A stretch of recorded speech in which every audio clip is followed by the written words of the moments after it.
नमस्कार. श्री स्वामी समर्थ. उत्कर्ष ज्योतिष चॅनलमध्ये आपल्या सगळ्यांचे स्वागत आहे. आजच्या व्हिडिओमध्ये आपण बघणार आहोत श्रावण महिन्यातील विविध सेवा अंतर्गत केल्या जाणाऱ्या सेवा. त्यात प्रामुख्याने केले जाते ती सेवा म्हणजे सत्यनारायण पूजनाची सेवा. तसे पाहता सत्यनारायणाची सेवा ही आपण दर महिन्याच्या पौर्णिमेला करत असतो. दर महिन्याच्या पौर्णिमेला सत्यनारायणाची पूजा केल्याने अखंड लक्ष्मीची प्राप्ती होत असते. प्रत्येकाला अपेक्षित असते ती स्थिर लक्ष्मी. ही स्थिर लक्ष्मी आपल्या घरात राहावी, आपल्या घरात टिकावी यासाठी स्थिरपणे केलेली सेवा फळाला येते आणि आपल्या घरात लक्ष्मी स्थिरावते. या लक्ष्मीच्या प्राप्तीसाठी अनेक सेवा सांगितल्या जातात. या लक्ष्मी मातेला प्रसन्न करण्यासाठी अनेक सेवा सांगितल्या जातात. या सेवांमध्ये प्रमुख सेवा असेल तर ती सत्यनारायणाची सेवा. लक्ष्मी म्हणजे फक्त पैसा असा मर्यादित अर्थ न घेता लक्ष्मीची जी अनेक रूपं आहेत त्या सर्व रूपांचा अभ्यास करणे आणि त्यांचा कृपा आशीर्वाद आपल्या कुटुंबाला मिळणे अर्थातच भाग्य. पैसा म्हणजे सर्वस्व नाही हे जरी खरं असले तरी सुद्धा पैशाशिवाय दैनंदिन जीवनात अनेक अडचणींचा सामना मात्र करावाच लागू शकतो आणि म्हणून कुटुंबात लक्ष्मी स्थिर राहणं तितकंच महत्त्वाचंही. म्हणून या लक्ष्मीला प्रसन्न करून घेण्यासाठी, लक्ष्मीचा कृपा आशीर्वाद मिळवण्यासाठी वेगवेगळी व्रत, वेगवेगळ्या सेवा करण्याला विशेष महत्त्व आहे. त्यातल्या त्यात परमपूज्य गुरुमाऊलींनी आपल्या प्रत्येक हितगुजातून सत्यनारायणाचे महत्त्व समजावून सांगितलेलं आहे. ज्यात प्रामुख्याने वाढणारं कर्ज. हे कर्ज कमी करण्यासाठी माता लक्ष्मीसोबतच नारायणांचा आशीर्वाद असण्यासाठी प्रमुख व्रत केलं जातं ते म्हणजे सत्यनारायणाचं व्रत. मग हे तर पौर्णिमेला ज्या पद्धतीने आपण करतो तसंच व्रत इच्छित फळप्राप्तीसाठी श्रावण महिन्यात देखील केलं जातं. याचं स्वरूप मात्र 21 दिवस किंवा 41 दिवसाचं असावं किंवा मग 43 दिवस केलं तरी चालेल. ज्यांच्या डोक्यावर अचानक खूप कर्ज झालं आणि ते काही केल्या फिटत नाही, ते फेडण्यासाठी खूप अडचणी येत आहेत, तर त्यासाठी केल्या जाणाऱ्या सेवांमध्ये प्रमुख मानली जाणारी सेवा म्हणजे सत्यनारायण व्रत. या सत्यनारायणाच्या व्रताने माणसाची बुद्धी स्थिर होऊन त्याला कर्ज फेडण्यासाठी योग्य तो मार्ग मिळतो. सत्यनारायण व्रत केल्याने तुम्ही कर्ज केले आणि ते जादूची कांडी फिरवल्यासारखे लगेच फिटून जाईल असा अर्थ याचा होत नाही. मात्र तुम्ही ही सेवा मनोभावे केली तर केलेल्या सेवेची फलप्राप्ती म्हणून तुम्हाला कर्ज फेडण्यासाठी अनेक मार्ग उपलब्ध होतील. म्हणून हे व्रत विशेष महत्त्वाचे आहे. मग या श्रावण महिन्यात तुम्ही 21 दिवस 41 दिवस हे व्रत करू शकतात. आता तुम्ही म्हणाल की श्रावण महिना तर फक्त 30 दिवसाचा आहे, मग पुढे काय? पुढे तर भाद्रपद महिना लागेल. तुम्ही आजपासून जर सेवेला सुरुवात केली तर पुढच्या पौर्णिमेपर्यंत आरामशीर 40 दिवसाचं तुमचं हे व्रत पूर्ण होईल. त्यातही जर आल्या अडचणी तर किंवा मासिक धर्म असेल किंवा इतर काही अडचणी असतील तर त्यासाठी तेवढे दिवस सोडून पुढे काउंट करावं आणि आपण सुरुवातीला पहिल्या दिवशी जो संकल्प केला असेल तितके दिवस सत्यनारायण पूजा करावी. आता ही पूजा कशी करायची, यासाठी संकल्प कसा करायचा ते आपण बघूया. सत्यनारायणाची पूजा करताना स्क्रीनवर दिसणाऱ्या फोटोप्रमाणे ती पूजा मांडणी असावी. आता या सत्यनारायणाची पूजा कशी मांडावी ते बघूया. या ठिकाणी एका चौरंगावर सफेद कपडा अंथरून त्यावर गव्हाची रास करावी. त्यावर कलश मांडावा. कलशामध्ये दुर्वा, पैसा, सुपारी, हळद कुंकू, फूल, अक्षता टाकून घ्याव्या. त्यानंतर आंब्याची 5 पानं किंवा विड्याची पानं मिळाली तर ती 5 पानं ठेवून त्यावर ताम्हण ठेवावा. या ताम्हणावर स्वच्छ निवडलेले तांदूळ भरून त्यावर बाळकृष्ण ठेवावा. कलशासमोर तुमच्याकडे जर विड्याची पानं उपलब्ध असतील तर विड्याच्या पानावर 3 सुपाऱ्या मांडाव्यात किंवा जर विड्याची पानं उपलब्ध नसतील तर तांदळाचे 3 पुंजके घालून त्या पुंजक्यावर सुपाऱ्या मांडाव्यात. ज्या आपण लक्ष्मीपूजनात वापरल्या होत्या किंवा कोजागिरीला वापरल्या होत्या किंवा दर महिन्याच्या पौर्णिमेला ज्या सुपाऱ्या तुम्ही वापरतात त्या सुपाऱ्या या ठिकाणी मांडायच्या आहेत. या 3 सुपाऱ्यांच्या समोर नैवेद्यासाठी खडी साखर किंवा गूळ, खोबरं किंवा साधी आपली घरातली साखर असेल ती घेतली तरी चालेल. या छोट्या 3 वाट्यांमध्ये प्रत्येक सुपारीच्या समोर हा नैवेद्य ठेवावा. त्यानंतर वाटीभर शिऱ्याचा प्रसाद सत्यनारायणाला नैवेद्यासाठी द्यावा. ज्यावेळेस आपण सत्यनारायणाचे पूजन करत असतो त्यावेळेस श्रीयंत्राचे देखील पूजन करावे. म्हणून कलशाच्या बाजूला श्रीयंत्र ठेवून त्या श्रीयंत्राच्या समोरही एका वाटीत खडी साखर किंवा साधी साखर किंवा मग गूळ खोबरं नैवेद्यासाठी ठेवावं. त्यानंतर पाटासमोर छोटी रांगोळी काढावी.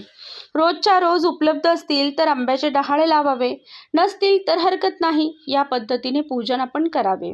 या पद्धतीने आपण पूजा मांडणी करून घेतली. मात्र हा सत्यनारायण दररोज संध्याकाळी प्रदोषकाळी करावा आणि सकाळी या पूजेचे विसर्जन करावे. विसर्जन करताना बाळकृष्ण आणि श्रीयंत्र उचलून देव्हाऱ्यात ठेवावे आणि मांडलेल्या सुपाऱ्यांना अक्षता वाहून उत्तर पूजेचा मंत्र म्हणावा. या पद्धतीने पूजेची मांडणी करून झाल्यानंतर मुख्य पूजेला सुरुवात करावी. या सत्यनारायण पूजनासाठी महिला बसत असतील तरी चालेल किंवा पती पत्नी जोडीने बसले असतील तरी उत्तम.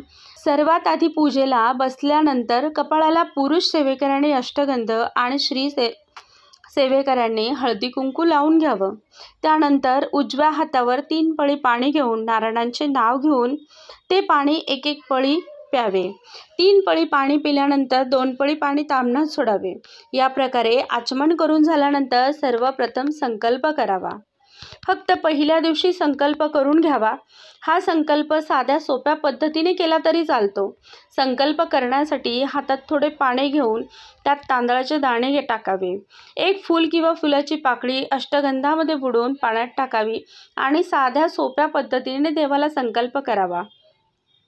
या संकल्पात सर्वात आधी उल्लेख करावा की माझ्या कुटुंबावर झालेले कर्ज कमी व्हावे, कुटुंबात आर्थिक स्थैर्य यावे आणि स्थिर लक्ष्मी कुटुंबात राहावी. यासाठी मी 43 दिवस असेल किंवा 21 दिवस म्हणा किंवा 41 दिवस म्हणा सत्यनारायण पूजन करण्याचा संकल्प करत आहे. ज्या योगे माझ्या कुटुंबात लक्ष्मी स्थिर राहावी आणि नारायणांसोबत लक्ष्मीचेही आशीर्वाद माझ्या कुटुंबाला मिळावेत. या पद्धतीने तुम्ही संकल्प करू शकतात किंवा पंचांगानुसारही संकल्प करू शकतात. जो संकल्प स्क्रीनवर दिलेला आहे या पद्धतीनेही तुम्हाला शक्य झाले तर तुम्ही संकल्प करावा. त्यानंतर सर्वप्रथम गणपतीच्या सुपारीची पूजा करावी. पूजेत अष्टगंध, हळद, कुंकू, अक्षता, एक फूल वाहून धूप दीप दाखवून खडी साखरेचा नैवेद्य दाखवावा. त्यानंतर 2 नंबरची सुपारी जी आहे ती कुलदेवी समजून त्याचे पूजन करावे. धूप दीप नैवेद्य दाखवावा. त्यानंतर 3 नंबरची जी सुपारी आहे ती सुपारी वरुण देवतेची सुपारी समजून त्याची पूजा करावी. धूप दीप नैवेद्य दाखवावा. त्यानंतर आपण जे पूजेत श्रीयंत्र मांडलेले आहे त्या श्रीयंत्राला तुम्ही अभिषेक पूजा करू शकतात. तुम्हाला शक्य असेल तर श्रीयंत्राला श्रीसुक्ताचा अभिषेक करावा. अभिषेक केल्यानंतर पंचोपचार पूजन करावे. पूजन केल्यानंतर धूप दीप नैवेद्य दाखवावा